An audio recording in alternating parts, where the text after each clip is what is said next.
अस्सलामुअलैकुम, कैसे हैं आप सब। उम्मीद करती हूँ आप सब ठीक होंगे, खैरियत से होंगे। और मैं हूँ हिरा आसिफ और आप देख रहे हैं मेरा चैनल हिरा कौलाची। और यही रोज़ की रूटीन के साथ मैं फिर हाज़िर हूँ अपने एक नए व्लॉग के साथ। और यहाँ हो रहा है हमारा नाश्ता। और आज आप देख सकते हैं कि आज मैंने नाश्ते में जो है ना कुछ पराठे वगैरह नहीं बनाए हैं, घर का देसी नाश्ता नहीं बनाया है। आज हमारे जो है ना बाहर से नाश्ता आया है, क्योंकि आज का जो दिन है ना वो बहुत ही मेरे लिए बिज़ी होने वाला है। और बिज़ी कैसे होने वाला है वो भी हम आपको आगे आगे बताते जाएंगे। तो जल्दी से नाश्ता करते हैं और फिर चलते हैं एक काम के लिए। अब वो काम क्या है आपको ये भी बता दूं कि भाई हमें जाना है हल्का फुल्का बाज़ार से शॉपिंग करने के लिए। वैसे इस ईद के ऊपर जो बड़ी ईद आने वाली है, इस ईद पर हमने जो है ना बहुत ज़्यादा एक्सपेंसिव कपड़े वगैरह नहीं लिए हैं। और जो बच्चों के लिए भी हैं वो मैंने हल्के फुल्के से ड्रेस ले लिए हैं। बहुत ज़्यादा हैवी या फिर एक्सपेंसिव ड्रेस नहीं ले पाई हूँ, लेकिन अल्हम्दुलिल्लाह ले लिए हैं, शुक्र है मालिक का। और यहाँ पर जो है ना मैं अपने लिए कोई एक आधी कुर्ती वगैरह देखने के लिए आई हूँ कि देखूँ मुझे क्या मिलता है यहाँ से, क्योंकि अब इतना टाइम नहीं है कि स्टिच करवा सकें। तो इस वजह से सोचा कि कोई एक रेडीमेड जो है हल्की फुल्की सी और कम प्राइस के अंदर जो है ना रिजनेबल प्राइस के अंदर बजट में आते हुए जो है ना काम करना है। तो कोई अच्छी सी कुर्ती मिल जाती है तो वो मैं ले लेती हूँ। पर यहाँ पर कुर्तियाँ थी तो बहुत अच्छी, रिजनेबल प्राइस में नहीं थी, लेकिन सिंपल सी थी, डिसेंट सी थी, लेकिन थोड़ी सी एक्सपेंसिव थी। तो ये मुझे अच्छी लगी, लेकिन इसका कलर जो है मेरे पास ऑलरेडी ये कलर मेरे पास रखा हुआ है, तो फिर ये मुझे रखनी पड़ी। तो चलें मज़ीद देखते हैं कि आगे क्या पसंद आता है। और फिर यहाँ पर जो है ना मैं जब भी आती हूँ ना तो मुझे ये वाला सेक्शन जो है वो मेरा सबसे ज़्यादा मोस्ट फेवरेट है, क्योंकि मुझे यहाँ पर आना बहुत अच्छा लगता है। ये ज्वेलरी वाला सेक्शन है और यहाँ पर सारी ज़रकून की ज्वेलरियाँ होती है। वैसे तो मैं इतनी ज़्यादा ज्वेलरी नहीं पहनती हूँ, लेकिन मुझे वॉचेस बहुत ज़्यादा पसंद है। मुझे बिल्कुल छोटे छोटे से प्यारे प्यारे से खूबसूरत से पैंडल बहुत ज़्यादा पसंद है। और मुझे रिंग बहुत ज़्यादा पसंद है, तो वो मैं जब भी देख लूँ ना तो बस मेरा दिल जो है ना वहीं पर अटक जाता है। यहाँ पर मैं खूबसूरत से पैंडल देख रही थी और जिसकी में से एक के ऊपर मेरा दिल आ चुका था, जो आप देख सकते हैं। ये वाला मैं बार बार इसे देख रही हूँ, हाथ में ले रही हूँ और फिर वापस रख देती हूँ, फिर इसकी प्राइस देखती हूँ, फिर वापस से रख देती हूँ। तो मतलब है कि मैंने इसको 5 से 6 मरतबा बार बार आके देखा, लेकिन फिर वो प्राइस ज़्यादा होने की वजह से उसे रख दिया। यहाँ पर अब जो है बड़ी ईद करीब है, जैसे कि आप सबको पता है, तो हर घर की ये शॉपिंग होगी कि वो ग्रिल के लिए कोई चीज़ें ले लें, सीख कबाब के लिए ले लें, सीखें ले लें, सिगड़ी वगैरह ले लें, तेज़ छुरियाँ ले लें। तो बस मैं भी यहाँ देख रही थी कि मेरे मतलब की कौन सी ऐसी चीज़ है, क्योंकि मुझे जो है नाइफ़ वगैरह जो है मेरी सारी ख़राब हो चुकी हुई हैं, तो वो मुझे लेनी है। अब देखते हैं यहाँ से मुझे क्या मिलता है क्या नहीं मिलता है। तो बस मैं वही पसंद कर रही थी कि मेरे मतलब कि यहाँ पे क्या चीज़ें हैं। लेकिन यहाँ पर जो है ना, क्योंकि ये सुपर मॉल होते हैं, सुपर स्टोर होते हैं, यहाँ पे कुछ ज़्यादा ही एक्सपेंसिव चीज़ें होती हैं जो कभी कभी हमारी पहुँच से बाहर होती हैं। तो हम जो है लोकल मार्केट में जाते हैं तो वही यही चीज़ें जो है हमें रिजनेबल प्राइस में मिल जाती हैं। जैसे कि मैं ये बर्तन देख रही हूँ कि मेहमान आएंगे, मेहमान बहुत ज़्यादा आएंगे घर के अंदर, तो फिर खाने के लिए भी हमें ज़ाहिर सी बात है कुछ सर्व करना पड़ेगा। तो अच्छी अच्छी बर्तन होने चाहिए ताकि सामने वाला बंदा जो है वो कुछ खाए तो उसे अच्छा फ़ील हो। तो ये बर्तन देख रही थी, अगर मैं यही होलसेल मार्केट से जाकर लेती हूँ तो मुझे थोड़े से रिजनेबल प्राइस में मिल जाते हैं। अगर हम यहाँ सुपर स्टोर से लेते हैं तो ये थोड़े महंगे पड़ जाते हैं। वहाँ से जल्दी जल्दी आने के बाद मैंने मशीन लगा ली, क्योंकि आज शाम को जो है ज़िल हज का चाँद नज़र आ सकता है, बल्कि आ ही जाना है। क्योंकि अब जो है ना सऊदी अरब में तो कल चाँद नज़र आ चुका है, हमारे पाकिस्तान में नहीं आया था, तो आज लाजमी हमारे यहाँ पर चाँद नज़र आ जाएगा। तो मैंने सोचा जल्दी जल्दी से चाँद नज़र आने से पहले पहले अपनी मशीन खाली कर दूँ, अपने वॉशरूम को खाली कर लूँ, कपड़े वगैरह जो हैं वो सारे धो धा के साफ़ सुथरे कर लूँ, ताकि घर में बच्चों के पास पहनने के लिए कपड़े हों। और साथ ही साथ मैं जल्दी जल्दी से कपड़े धोती गई, सुखाती गई, बाज़ार से आ गई, वहाँ के काम निपटाए। फिर घर पर आकर मुझे सारा घर देखना था, किचन सारा मेरा अभी फैला हुआ है। मैंने बोला पहले मैं मशीन लगाऊंगी, कपड़े सुखा लूँ, ताकि धूप कड़क आ रही है तो धूप के अंदर जो है ना साथ ही साथ कपड़े सूखते जाते हैं। मैं कपड़ों को उठाती जाती हूँ, फिर नए कपड़े डालती जाती हूँ, साथ में मशीन लगाई हुई होती है, मशीन में कपड़े धोती जाती हूँ, निचोड़ती जाती हूँ, सुखाती जाती हूँ। यही हमारा काम होता है। और इसलिए मैं ये गैलरी के अंदर रस्सियाँ वगैरह बांध लेती हूँ ताकि ज़्यादा तादाद में कपड़े यहाँ पर सूख जाएँ। आधे बाहर डालती हूँ बालकनी के, आधे जो है वो घर के अंदर डाल लेती हूँ। ये देखिए इतनी प्यारी सी रस्सियाँ जो है ना ये मेरे हस्बैंड लेकर आए हैं, ये मुझे बहुत अच्छी लगती हैं। क्योंकि अब जो मैंने है ना यहाँ पर नई वाली जालियाँ लगाई हैं घर के अंदर, गैलरी के अंदर, तो वहाँ पर जो है ना पहले लाइलॉन की जो रस्सियाँ होती थी वो लगी हुई थी, पर वो अब जो है ना जालियों की वजह से यहाँ पर लग नहीं सकती हैं। ये देखें जालियों की वजह से जो है ना नहीं लग पाती, इसलिए मैंने ये बारीक सी पतली सी नई रस्सियाँ मंगाई हैं और ये हिलती भी नहीं है। ये देखें बहुत ज़्यादा टाइट है, और बहुत ज़्यादा रस्सियाँ बंधी हैं घर का गैलरी के अंदर, तो इसमें बहुत ज़्यादा कपड़े मेरे सूख चुके हैं और अच्छी भी लग रही थी। अब बारी आती है किचन समेटने की, और किचन का काम जो स्टार्ट होता है सबसे पहले सब्जियों से होता है कि हमारे घर में आज कौन सी सब्जियां आई हैं, क्योंकि आज मैं बहुत ज़्यादा लेट हो चुकी हूँ। जैसे कि बताया, पहले बाज़ार गई, नाश्ता किया, बाज़ार गई, फिर मैंने वहाँ से आके मशीन लगाई, मशीन लगाते बहुत टाइम लग गया। फिर किचन तो आज मैं साफ़ ही नहीं कर सकी, किचन को देख ही नहीं सकी, इसलिए किचन की सब्जियाँ वगैरह जो भी आई थी वो बेचारी वैसी की वैसी ही पड़ी रह गई।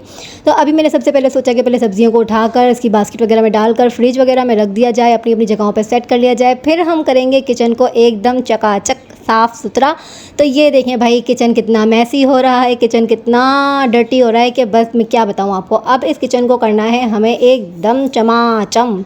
यही ज़िंदगी है और यही ज़िंदगी की कहानी है कि औरत जो है सुबह से उठती है, उठते के साथ ही अपने बच्चों को देखना, उनको स्कूल भेजना, उनको खाना वगैरह नाश्ता वगैरह देना, फिर घर के काम वगैरह करते रहना, लग जाना काम के ऊपर, और फिर सुबह से लेके रात के 12 बजे तक उसकी ड्यूटी ख़त्म नहीं होती। अगर 12 बजे के बाद भी कोई काम निकल आए तो वो भी उसे करना लाजिम होता है। अब मैं तो यहाँ पर जॉइंट फैमिली में नहीं हूँ, अकेली रहती हूँ, सेपरेट हूँ हस्बैंड 2 बच्चों के साथ। तो यहाँ पर मैं अपनी मर्ज़ी से अपने सारे काम करती हूँ। कभी मुझे किचन देखना है तो किचन देख लिया, काम कपड़े धोने कपड़े धो लिए, सफाई करनी सफाई कर ली। जो लेडीज़, जो ख़वातीन जॉइंट फैमिली में रहती हैं और बहुत बड़ी बड़ी फैमिलीज़ होती हैं, उन लेडीज़ का जो है ना बहुत बुरा हाल होता है। अल्लाह पाक से बहुत सारी दुआएं कि अल्लाह पाक उनके दिलों की जो जितनी भी तमन्नाएं हैं, जो दुआएं हैं, जो ख्वाहिशात हैं, अल्लाह उनको कबूल व मंजूर करे। उनके दिलों में जो चाहते हैं अल्लाह उनको पूरा करे, क्योंकि जिनकी बड़ी बड़ी फैमिली होती हैं तो वो बेचारी जो है सुबह से लेके रात तक उनको एक पल भी आराम का नहीं मिलता।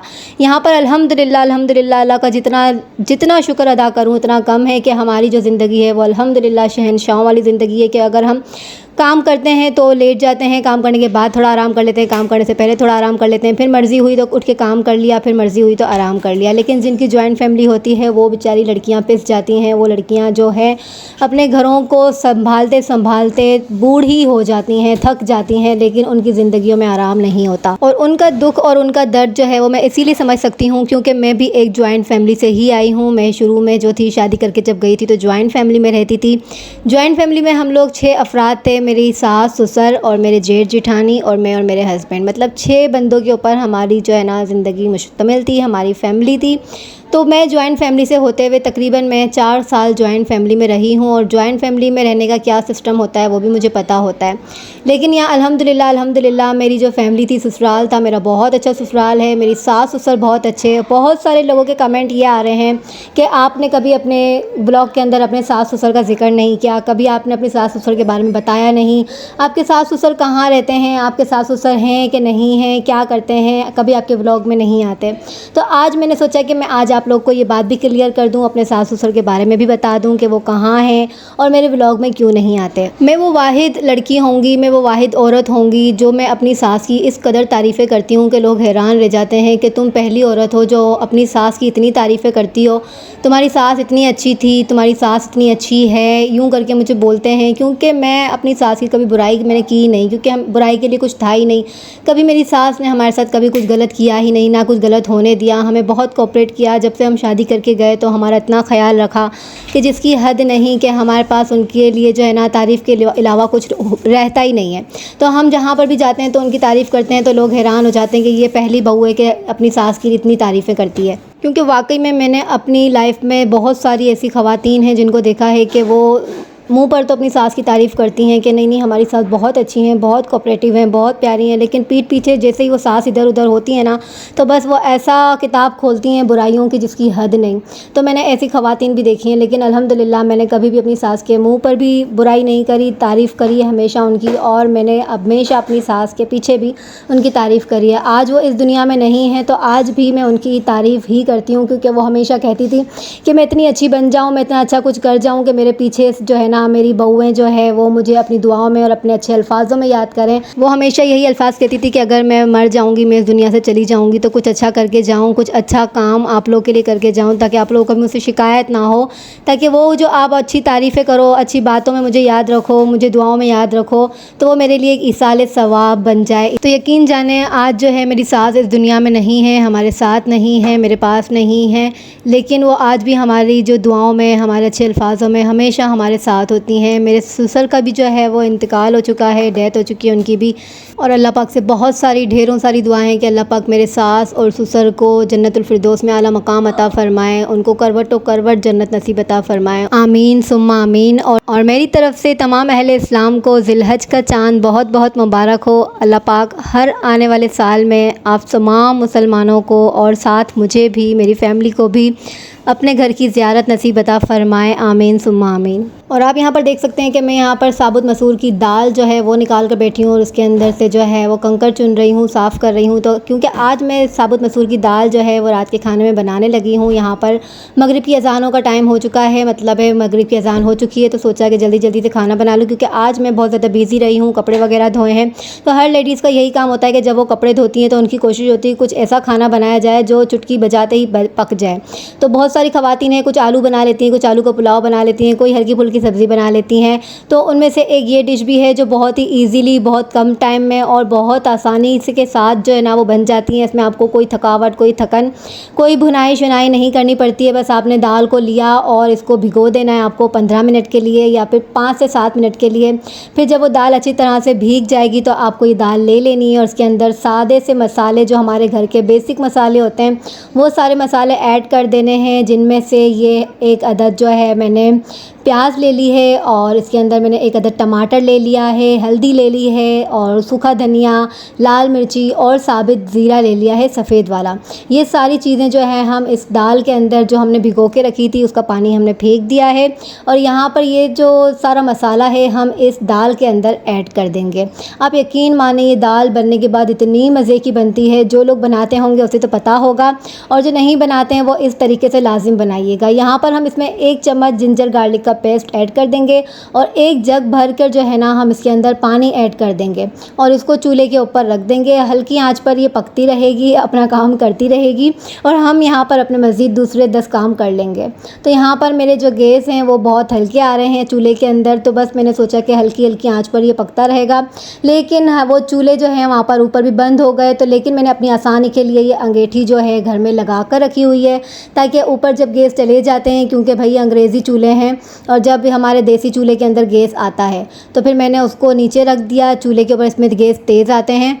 यहाँ पर ये पकने लगा तो जब ये हाफ़ डन हो गई तो फिर हम इसमें नमक ऐड करेंगे। नमक कभी भी स्टार्ट में नहीं डालते वरना आपकी जो दाल है वो गलती नहीं है, कड़क रह जाती है। नमक ऐड करने के बाद इसका पानी खुश्क हल्का फुल्का सा कम हो जाता है तो उसके अंदर आपने ग्रीन चिली ऐड कर देनी है और उसको हल्की हल्की भुनाई करनी है और थोड़ा सा घोट लेना है। घोटने के बाद आपने लहसुन का सादा सा बघार इसके अंदर दे देना है फटाफट से। तो ये आपकी दाल यहाँ पे कंप्लीट हो जाती है, डन हो जाती है और बहुत ही मज़े की बनती है। आप यकीन माने, आप जब बनाएंगे ना तो आप बोलेंगे कि वाह भाई क्या क्विक और इजी रेसिपी हीरा ने बताई है, तो ये लाजमी आपको ट्राई करनी है। तो यहाँ पर हो चुका है हमारे डिनर का टाइम और अब हम करते हैं अपना डिनर और आप लोग भी आइए हमारे साथ एंजॉय कीजिए हमारे डिनर को। आज मैंने जो बनाई है वो आपके सामने आपको जो बताई है साबुत मसूर की दाल की रेसिपी और साथ में हम बनाते हैं उसके प्लेन राइस, वाइट राइस, साथ में सलाद और वगैरह ये हो गया, खीरा वगैरह हो गया, सैलेड हो गया, तो इसके साथ तो और मज़ा आ जाता है। अगर आपकी मर्ज़ी है आप मिर्चें फ्राई कर सकते हैं, आप अचार रख सकते हैं, आप पापड़ भी साथ में रख सकते हैं। मैं ये सब भी रखती हूँ दाल चावल के साथ अक्सर, लेकिन आज जो है ना मैं बहुत ज़्यादा बिज़ी थी, बार बार बता रही हूँ, लेकिन इस वजह से मैं बहुत ज़्यादा चीज़ें नहीं कर सकी क्योंकि मेरी फैमिली में मेरे बच्चों को, मेरे हस्बैंड को बहुत ज़्यादा शौक़ है कि जब भी दाल चावल बनाए ना तो उसके साथ बहुत सारी चीज़ें होनी चाहिए साथ में। तो थोड़ा करके मैं इनकी फरमाइशें जो है पूरा करने की पूरी कोशिश करती हूँ। तो यहाँ पर मैं आवाज़ें दे दे के थक चुकी हूँ मेरे हस्बैंड को और महानूर को कि भाई आ जाओ, खाना निकाल दिया है, खाना ठंडा हो रहा है। लेकिन हस्बैंड जो है उनकी नज़रें जो है वो मोबाइल में पड़ी हुई हैं और महानूर जो है वो अपने कामों में बिज़ी है। ईशाल मेरी जो है वो अभी तक आई नहीं है क्योंकि वो हमारे घर के नीचे पार्किंग है हमारी, वहाँ पर पूरी बिल्डिंग वालों ने ईद के लिए जानवर ख़रीद लिया है, मतलब गायें, बकरे, दुम्बे ये सब लेकर आ गए हैं। तो इशाल जो है ना वो फिर मुझे जवाब नहीं देती है, वो कहती है बस मैं नीचे ही रहूँगी, मैं इनको गायों को जो है ना चारा वगैरह खिलाऊंगी, खाना खिलाऊंगी। तो बहुत ज़्यादा खुश होती है, तो फिर उसे जाकर नीचे से पकड़ के लाना पड़ता है तब जाके वो ऊपर आती है। तो बस इसके बाबा ने बोला अपन खाना खा लेते हैं, उसके बाद मैं जाके इशाल को ले आऊँगा। तो बस हम यहाँ पर अपना डिनर करने लगे हैं और यहीं पर अपने व्लॉग का एंड करूँगी। अगर आज आप सबको मेरा व्लॉग अच्छा लगा हो तो प्लीज़ लाइक कर दीजिएगा और अगर बहुत अच्छा लगा हो तो एक सब्सक्राइब भी कर दीजिएगा। और जाते जाते आप सबका फिर से दोबारा से शुक्रिया अदा करना चाहती हूँ कि आप लोग के सपोर्ट के बिना मैं कुछ नहीं कर सकती। आप लोग की मोहब्बत है, आप लोग का सपोर्ट है तो ये मेरा चैनल चल रहा है। और आप लोग मुझे इतनी मोहब्बत दिखा रहे हैं, अच्छे अच्छे कमेंट करते हैं, मेरी वीडियो फुल वॉच करते हैं और मुझे सपोर्ट करते हैं, उसके लिए आप सबका तहे दिल से बहुत बहुत शुक्रिया। और इसी तरह मुझे सपोर्ट करते रहिए, मुझे अपनी मोहब्बतों में याद रखें, अपनी दुआओं में याद रखें। चलती हूँ, मिलती हूँ आपसे अगले व्लॉग में। अपना बहुत सारा ख्याल रखिएगा। अल्लाह निगहबान, अल्लाह हाफिज़।